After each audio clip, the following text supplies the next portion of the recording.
ये कहानी हमें ले जाती है आज से 20,000 साल पहले के दौर में, जब इंसान छोटे छोटे कबीलों में बंटे थे। कहानी में हमें पुराने जमाने के यूरोपीय लोगों को दिखाया जाता है जो कबीले में रहते हुए एक साथ मिलकर शिकार करते हैं। यहाँ हमें इसी कबीले के सरदार को दिखाया जाता है जिसका नाम था एर्गन। कुछ महीने बाद ठंड का मौसम आने वाला था, इसलिए वो सब सर्दियों का खाना इकट्ठा करने के लिए अपने कबीले वालों के साथ शिकार पर आए हैं और उनके सामने बहुत बड़ी भैंसों का झुंड होता है। सभी लोग रेंगते हुए भैंसों के झुंड के पास पहुंचते हैं। एर्गन जो कबीले का सरदार होता है वो सही मौका देखते ही अटैक करने का इशारा कर देता है। ये सब के सब उन पर हमला कर देते हैं। शिकारियों से बचने के लिए भैंसें उल्टी तरफ भागना शुरू कर देती हैं, जिनमें से एक एक करके कई सारी भैंसें खाई में गिर जाती हैं। लेकिन उनमें से एक भैंसा बच गया था और वो जंगली भैंसा गुस्से में एर्गन के बेटे नोयान की तरफ भागता है। नोयान पहली बार शिकार पर आया था और उसे शिकार से बचने के तरीके मालूम नहीं थे। एर्गन अपने बेटे को रास्ते से हटने के लिए कहता है, लेकिन वो डर जाता है और नोयान उससे भागना शुरू कर देता है। वो जंगली भैंसा तेजी से नोयान की तरफ बढ़ते हुए उसे अपने सींग में उठा लेता है और खाई की तरफ भागना शुरू कर देता है। एर्गन जो उस कबीले का सरदार है वो देखकर अपने बेटे को बचाने के लिए भैंसे पर भाला फेंकता है। भैंसे को भाला लग जाता है, लेकिन घायल होने के बाद भी वो नोयान को नहीं छोड़ता और नोयान को खाई से ऊपर उछाल देता है। और यहाँ से कहानी जाती है फ्लैशबैक में, यानी कि एक हफ्ता पहले, जहाँ पर हम देखते हैं कि कबीले के लोग शिकार की तैयारी कर रहे हैं। वो पत्थरों से अलग अलग तरह के नुकीले हथियार बना रहे थे। ये सिर्फ तैयारी नहीं थी, बल्कि नए लोगों को शिकार में हिस्सा लेने के लिए इस तरह के पत्थर बनाने पड़ते थे। जो सबसे तेज और नुकीला हथियार बनाएगा उसे शिकार के लिए सिलेक्ट कर दिया जाएगा। इस प्रतियोगिता में एर्गन का बेटा नोयान भी पास हो जाता है। उसी रात को नोयान की माँ एर्गन से कहती है, नोयान को अपने साथ शिकार पर मत ले जाओ, वो अभी बच्चा है, मैं उससे बहुत प्यार करती हूँ और उसे खोना नहीं चाहती। एर्गन कहता है, सर्दियां आने वाली हैं और साल के इस वक्त में सभी शिकार करने के लिए जाते हैं। अगर हम शिकार पर नहीं गए तो हम सर्दियों में भूख से मर जाएंगे और नोयान को खुद को साबित करना होगा कि वो मेरा बेटा है। अगली सुबह सभी कबीले वाले शिकार के लिए निकल रहे होते हैं, लेकिन नोयान की माँ नोयान के लिए बेचैन हो रही थी कि कहीं मेरे बेटे को कुछ हो न जाए। लेकिन एर्गन उसे तसल्ली देता है, तुम परेशान मत हो, नोयान को कुछ नहीं होगा। और वे सब शिकार पर निकल जाते हैं। थोड़ी दूर आगे जाने के बाद यहाँ पर एक दूसरा कबीला भी आता है जो उन्हीं की तरह शिकार करने के लिए निकला है ताकि सर्दियों के लिए खाना इकट्ठा कर सके। बहुत लंबा सफर तय करने के बाद वो सब एक पत्थर के ढांचे तक पहुँचते हैं जो कभी उनके पूर्वजों ने बनाया था। ये सफर बहुत खतरनाक होता है। इस सफर में उनके कई पूर्वजों ने अपनी जान गंवाई है, इसीलिए उन्होंने पूर्वजों की याद में यह पत्थर का ढांचा बनाया होता है। आगे चलने के बाद उन्हें एक जंगली सूअर दिखता है जिसे वो भाले से घायल कर देते हैं। एर्गन अपने बेटे नोयान से कहता है कि तुम इसे मारोगे, लेकिन नोयान ने पहले कभी शिकार नहीं किया था। वो इसे देखकर घबरा जाता है और नोयान उसकी जान नहीं लेता, इसलिए एर्गन उसके हाथ से पत्थर का खंजर छीनकर जंगली सूअर को मार देता है। और उसके बाद एर्गन अपने बेटे से कहता है, तुम इतने कायर निकलोगे, ऐसा मैंने कभी नहीं सोचा था। यहाँ सिर्फ ताकतवर जिंदा रह सकते हैं, यही जंगल का कानून है। रात के अंधेरे में जब ये सब अपने शिकार को खा रहे होते हैं, तभी कुछ अजीब सी आवाजें सुनाई देने लगती हैं, जिससे एर्गन सभी को होशियार रहने को कहता है। तभी वहाँ अचानक एक शेर आता है और उनमें से एक लड़के को उठाकर ले जाता है। अगली सुबह वो उस लड़के की याद में एक छोटी सी समाधि बनाते हैं और शिकार की तलाश में आगे का सफर तय करते हैं। लेकिन कई मीलों का सफर तय करने के बाद भी उन्हें कोई शिकार नहीं मिलता। पूरा दिन चलने के बाद रात को ये सब एक गुफा में रहने का फैसला करते हैं, जहाँ एर्गन अपने बेटे नोयान के हाथ में तारों के कुछ टैटू बनाता है और उसे बताता है कि ये तारे तुम्हें रात को आसमान में दिखेंगे और जब तक उनका पीछा करोगे तो वापस अपने घर पहुंच जाओगे। दरअसल ये एक तरह का नक्शा है कि उनका घर किस तरफ है, यानी अगर कोई शिकार के दौरान भटक जाए तो वो इस नक्शे का सहारा लेते हुए अपने घर वापस पहुंच सकता है। सुबह होने के बाद एक बार फिर से ये शिकार की तलाश में निकल पड़ते हैं और तभी उन्हें जंगली भैंसों के पैरों के निशान दिखते हैं, जिसे देखकर सब खुश हो जाते हैं। अब ये जंगली भैंसों का शिकार करना शुरू करते हैं और यहाँ वो सीन आता है जब एक जंगली भैंसे ने नोयान को पहाड़ी से उछाल दिया था। कहानी वापस प्रेजेंट में आती है, जहाँ दिखाया जाता है कि जब नोयान को चट्टान से उछाला गया तो वो नीचे जा गिरा, लेकिन वो चट्टानों के बीच एक पत्थर को पकड़कर लटक जाता है। एर्गन जल्दी से वहाँ पहुँच जाता है और अपने बेटे से कहता है, हिम्मत मत हारना, मैं तुम्हें बचा लूंगा। लेकिन तभी वो पत्थर टूट जाता है जिसे पकड़कर नोयान लटका हुआ होता है। नोयान चट्टानों से टकराता हुआ नीचे गिरता है और चट्टानों के बीच में बने बने हुए एक छोटे से रास्ते में जा गिरता है। एर्गन अपने बेटे को बचाने के लिए जाना चाहता है, लेकिन उसके कबीले वाले लोग उसे रोक लेते हैं। वो कहते हैं, अब यहाँ से नीचे जाने का कोई रास्ता नहीं है। तुम्हारा बेटा अब इस दुनिया में नहीं रहा। हम तुम्हें खोना नहीं चाहते। तुम हमारे कबीले के सरदार हो। तुम्हारी जिम्मेदारी है कि तुम हम सब की हिफाजत करो और हमें वापस घर ले चलो। लेकिन एर्गन किसी की भी बात को मानने को तैयार नहीं था। वो पूरी रात उसी चट्टान के किनारे बैठकर अपने बेटे को आवाजें देता रहता है, लेकिन आखिरकार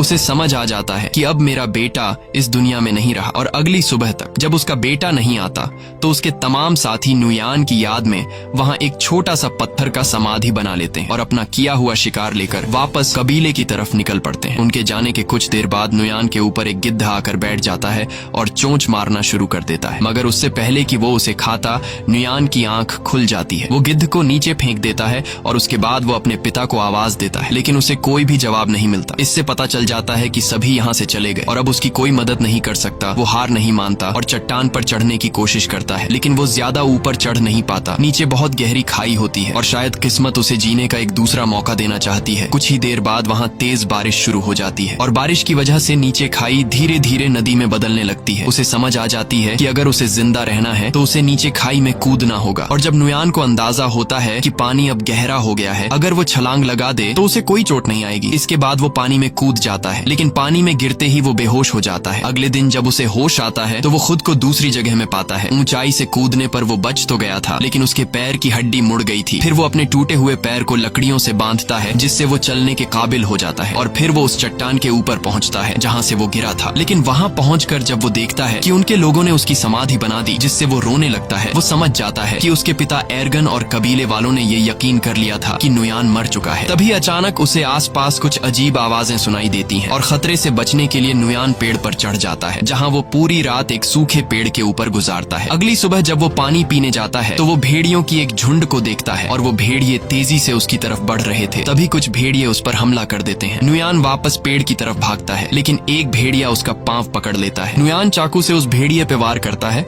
जिससे वो भेड़िया जख्मी होकर नीचे गिर जाता है और नुयान जल्दी से पेड़ पर चढ़ जाता है। सारी रात भेड़िए नीचे उसका इंतजार करते हैं, लेकिन जब सुबह होती है तो सब भेड़िए जा चुके होते हैं। सिर्फ वही जख्मी भेड़िया वहां पर मौजूद होता है जिसे कल उसने चाकू से मारा था। नुयान सबसे पहले अपने चाकू से अपने लिए एक भाला बनाता है और भेड़िए को मारने जाता है, लेकिन जख्मी भेड़िए को मारते वक्त उसे रहम आ जाता है और वो उसे मारने का इरादा बदल देता है। इसके बाद वो पहले उसके मुंह को पट्टी से बांध लेता है और फिर उसे उठाकर उस गुफा में ले जाता है जहां वो अपने कबीले के साथ एक रात ठहरा था। अगली सुबह उठकर वह जड़ी बूटी ढूंढने निकल पड़ता है और फिर उन जड़ी बूटियों को पीसकर अपने पैर पर लगाता है। इसी बीच जब वह पानी पी रहा होता है तो वह देखता है कि भेड़िया अपने मुंह पर बंधी रस्सी को खोल चुका है। ये देखकर पहले तो वह घबरा जाता है, लेकिन फिर नुयान आराम से उसे पानी देने जाता है। भेड़िया उसे अपने पास आता देखकर डर जाता है, लेकिन नुयान कहता है, मैं तुम्हें कुछ नहीं कहूंगा, मैं तुम्हारी जान बचाना चाहता हूँ। जिसके बाद भेड़िया पानी पी लेता है। अब भेड़िए को भी समझ आ जाता है कि मुझे इससे कोई खतरा नहीं है। नुयान ने जो जड़ी बूटी अपने पैर के लिए तैयार की थी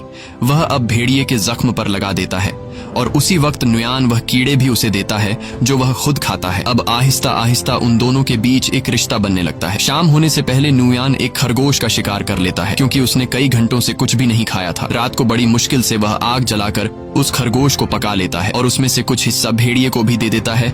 ये दोनों बुरी तरह से घायल होते हैं, इसीलिए कुछ दिनों तक उसी गुफा में रहते हैं। एक रात नुयान अपने हाथ के टैटूज को देखता है जो उसके पिता एर्गन ने बनाए थे और उन सितारों को आसमान में देखता है। वह कहता है, मुझे घर जाना होगा अपने माँ बाप से मिलने। और नुयान भेड़िए से कहता है कि तुम्हें भी अपने झुंड की तरफ लौटना चाहिए। अगली सुबह वह सफर के लिए तैयार हो जाता है। वह भेड़िए से कहता है, तुम भी अपने घर चले जाओ उससे पहले कि बर्फ पड़ने लगे। और वह वहाँ से निकल पड़ता है, लेकिन वह देखता है कि भेड़िया, जिसका नाम उसने अल्फा रखा है, वह उसके पीछे पीछे चलता आ रहा है। काफी दूर जाने के बाद भी वह भेड़िया उसका पीछा करता है। नुयान कई बार अल्फा को भगाने की कोशिश करता है, लेकिन वह पीछा नहीं छोड़ता। असल में भेड़िए को नुयान के साथ लगाव हो चुका था, क्योंकि नुयान ने उसकी जान बचाई। उसी वक्त अल्फा एक सुअर देखता है। वह उसका शिकार करने की कोशिश करता है, लेकिन कामयाब नहीं होता। नुयान समझ जाता है कि भेड़िया भूखा है। उसे वह खाना दे देता है जो खुद के लिए जमा किया था। ये पहली बार था कि अल्फा ने नुयान के हाथों से खाना खाया। अब ये दोनों दोस्त बन चुके हैं। उसके बाद अल्फा एक खरगोश का शिकार करता है जो ये दोनों मिलकर खाते हैं और रात को एक साथ सो जाते हैं। अगली सुबह अल्फा नुयान का मुंह चाट कर उसे जगाता है और जैसे ही वह उठता है तो अल्फा से कहता है, तुमसे कितनी बदबू आ रही है, और वह उसे जबरदस्ती दरिया में फेंक देता है। ये दोनों दरिया में नहाते हैं। यहाँ अल्फा खाने के लिए एक मछली भी पकड़ता है। उसके बाद नुयान वापस अपने सफर पर निकल पड़ता है। रात को वो दोनों आग जलाकर बैठे होते हैं। तब अल्फा कुछ महसूस करता है। हम देखते हैं कि वहाँ कुछ और भेड़िए आते हैं। अल्फा उनके पास जाता है। दरअसल यह अल्फा का परिवार है। नुयान समझ जाता है। वह उसे कहता है कि तुम्हें अपने परिवार के साथ जाना चाहिए और भेड़िया उनके साथ चला जाता है। अगली सुबह नुयान फिर अपने सफर पर निकल पड़ता है। अब ठंड बढ़ चुकी होती है।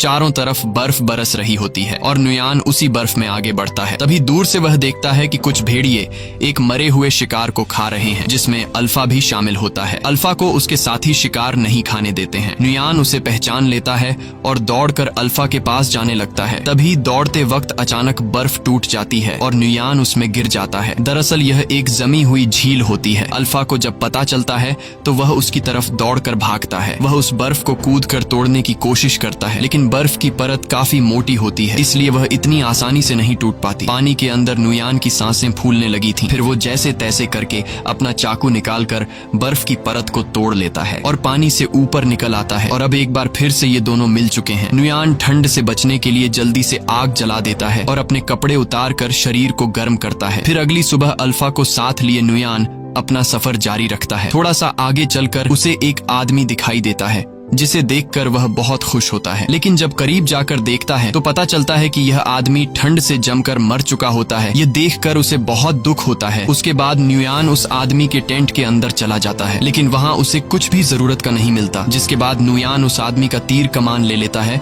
और आगे बढ़ने लगता है। तभी वह देखता है कि उनके पीछे लगड़बग्घे उनका शिकार करने के लिए आ रहे हैं। वो दोनों अपनी जान बचाने के लिए दौड़ने लग जाते हैं और एक गुफा में घुस जाते हैं। वो लगड़बग्घों से तो बच जाते हैं, लेकिन अब वो उनसे भी खतरनाक जानवर के घर में घुस गए थे। दरअसल यह गुफा एक ब्लैक पैंथर की होती है। तभी ब्लैक पैंथर नुयान पर हमला कर देता है, लेकिन उससे पहले कि वो नुयान तक पहुंचे अल्फा उस पर हमला कर देता है। जब वो दोनों लड़ रहे होते हैं तो इस बीच नुयान अल्फा को कमजोर देखकर ब्लैक पैंथर को तीर मार देता है, जिससे वो मर जाता है। अल्फा बच तो गया था, लेकिन ब्लैक पैंथर से लड़ते लड़ते कई सारी चोटें आई थीं। इसके बाद नुयान अल्फा के जख्मों पर मरहम लगाता है और उसकी जान बचाने के लिए उसका शुक्रिया अदा करता है और उससे कभी न छोड़ने का वादा करता है। अगली सुबह एक बार फिर से वो दोनों अपने सफर को जारी रखते हैं। कई मील सफर करने के बाद आखिरकार नुयान को वो समाजी मिल जाती है जो उनके पूर्वजों ने बनाई थी। उसे देखकर वो बहुत खुश हो जाता है और उसे पता चलता है कि वो अब तक सही रास्ते पर चल रहा था। अब वो अपने कबीले से ज्यादा दूर नहीं, जल्द ही वो अपने कबीले के पास पहुंच जाएगा। तो अब फिर से सफर जारी रखता है, लेकिन थोड़ी दूर जाने के बाद अल्फा गिर जाता है। कमजोरी और जख्मों की वजह से वो अब चलने के काबिल नहीं था। नुयान बिना टाइम जाया किए अल्फा को अपनी गोद में उठाकर कबीले की तरफ बढ़ने लगता है। बर्फीला तूफान बहुत तेज था और कई हफ्तों से नुयान सफर कर रहा था, इसीलिए अब उसे आगे सफर करने में बहुत मुश्किल पड़ रही थी। लेकिन वो हिम्मत नहीं हारता और आहिस्ता आहिस्ता कबीले की तरफ बढ़ता है। एक जगह पहुंचने के बाद उसे दूर से अपना कबीला दिखाई देने लगता है। इस दौरान उसके पिता को भी पता चल जाता है कि दूर से कोई आ रहा है। इतने दिनों बाद अपने घर को देखकर उसकी खुशी का कोई ठिकाना नहीं था। उसके बाद जैसे तैसे करके वो अपने कबीले तक पहुंच जाता है और वहीं पर गिर जाता है। नुयान को देखकर उसके माता पिता दौड़ कर आते हैं। उसे देखकर उन दोनों को यकीन नहीं होता कि ये हमारा बेटा है। वो दोनों मान चुके थे कि हमारा बेटा मर चुका है, लेकिन अब उसे जिंदा देखकर वो बहुत ज्यादा खुश हो जाते हैं। फिर नुयान अपने पिता से कहता है कि अल्फा को बचा लीजिए। यह कहकर नुयान बेहोश हो जाता है। कुछ घंटे बाद जब उसकी आंख खुलती है तो वो अपने घर में होता है। उसके माता पिता और कबीले के लोग चारों तरफ बैठे हुए होते हैं और अल्फा भी उसके पास में ही लेटा हुआ था। लेकिन यहाँ उन्हें पता चलता है कि अल्फा ने कुछ बच्चों को जन्म दिया है। ये देखकर नुयान चौंक जाता है। यानी अल्फा एक भेड़िया थी और प्रेग्नेंट होने के बावजूद अल्फा ने सफर पर नुयान का एक एक कदम पर साथ दिया। ये देखकर नुयान उसे अपने गले लगाता है और दिल ही दिल में उसका शुक्रिया अदा करता है। अब कहानी के एंड में हम देखते हैं कि कुछ हफ्ते बीतने के बाद अल्फा के बच्चे अब काफी बड़े हो चुके हैं। यह एक नए दौर की शुरुआत होती है। यहाँ इंसानों ने जानवरों से भी दोस्ती करना शुरू कर दी है। आखिर में ये दिखाया जाता है कि नुयान कई मुश्किलें झेलने के बाद आखिरकार घर पहुंच गया और अब अल्फा और उसके बच्चे भी उसके साथ थे। इसी के साथ कहानी खत्म हो जाती है। अगर वीडियो आपको पसंद आई हो तो हमारे चैनल को जरूर सब्सक्राइब कीजिए।